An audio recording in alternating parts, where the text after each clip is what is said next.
कैलाश विजयवर्गीय जी की जुबान फिसली नहीं है, यही उनकी असलियत है। अगर फेक न्यूज की ही बात है तो सबसे पहले तो भारतीय जनता पार्टी की आईटी सेल को बंद कर देना चाहिए। भारतीय जनता पार्टी को शूर्पणखा से बहुत प्रेम है। इनके एक मुख्यमंत्री ने कहा जीन्स पहनने वाली लड़कियों का रेप होता है। कैलाश विजयवर्गीय की जो एक बार फिर से जुबान फिसली है और वो लड़कियों के लिए ऐसे अभद्र टिप्पणी करी है, तो आप इसे कैसे देखते हैं? कैलाश विजयवर्गीय जी की जुबान फिसली नहीं है, यही उनकी असलियत है, यही उनकी ट्रेनिंग है। आरएसएस में उनको यही सिखाया जाता है। यही भारतीय जनता पार्टी का असली चाल चरित्र और चेहरा है। भारतीय जनता पार्टी को शूर्पणखा से बहुत प्रेम है।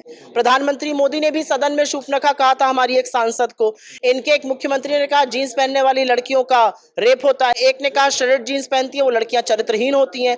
एक ने कहा लड़कियों जिनका रेप होता है वो गन्ने के खेती में क्यों पाई जाती हैं। तो अब समझ में आता है कि भारतीय जनता पार्टी की सोच क्या है इस देश की आधी आबादी के लिए।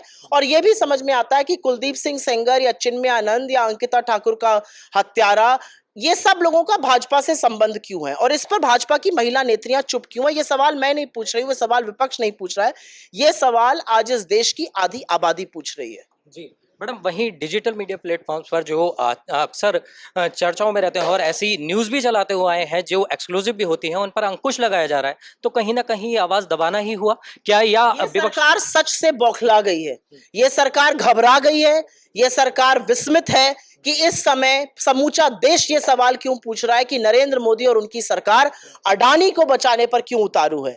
ये विस्मित है क्योंकि समूचा विपक्ष इनको उस पर घेर रहा है, जेपीसी की मांग कर रहा है और समूचा विपक्ष एक स्वर में, चाहे वो बेरोजगारी की बात हो, महंगाई की बात हो, चाहे वो बात हो महिला सुरक्षा की, चाहे वो बात हो आर्थिक असमानता की, किसानों की दुर्दशा की, इनसे सवाल पूछ रहा है। तो इनको लगता है कि अधिकांश मीडिया को तो चरण चुंबक बना ही लिया है, अब इंटरनेट पर भी सेंसरशिप करी जाए, लेकिन जब लोग खड़े हो जाते हैं और मुद्दों पर सवाल पूछने लगते हैं तो आप कुछ नहीं कर पाइएगा। तो क्या कांग्रेस उनका समर्थन करेगी अगर ऐसी किसी चैनल पर अगर कार्रवाई की जाएगी? क्या उनके समर्थन में एकजुट कुछ काम तो चैनल भी खुद करेंगे, सब कुछ कांग्रेस कर लेगी। इस समय वक्त है मीडिया का साथ आने का। मीडिया की press council of editors guild of India ने इसका कड़ी निंदा करी है, जिसको कहते हैं स्टेक होल्डर्स ने, सोशल मीडिया प्लेटफॉर्म्स इसके खिलाफ खड़े हुए हैं, वो कोर्ट गए हैं।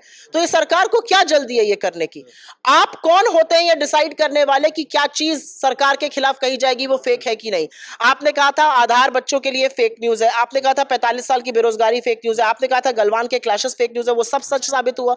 तो आप फेक न्यूज फैलाने वाले कौन? अगर फेक न्यूज की ही बात है तो सबसे पहले तो भारतीय जनता पार्टी की आईटी सेल को बंद कर देना चाहिए, क्योंकि फेक न्यूज की सबसे बड़ी फैक्ट्री भारतीय जनता पार्टी है। तो जैसा कि आपने ये सुना कि सुप्रिया श्रीनेत ने साफ तौर पर कहा कि ऐसी जो सबसे पहले तो डिजिटल प्लेटफॉर्म पर अगर अंकुश लगाना है तो बीजेपी पर लगाना चाहिए। आपकी क्या है इस पर राय, हमें कमेंट कर जरूर बताएं।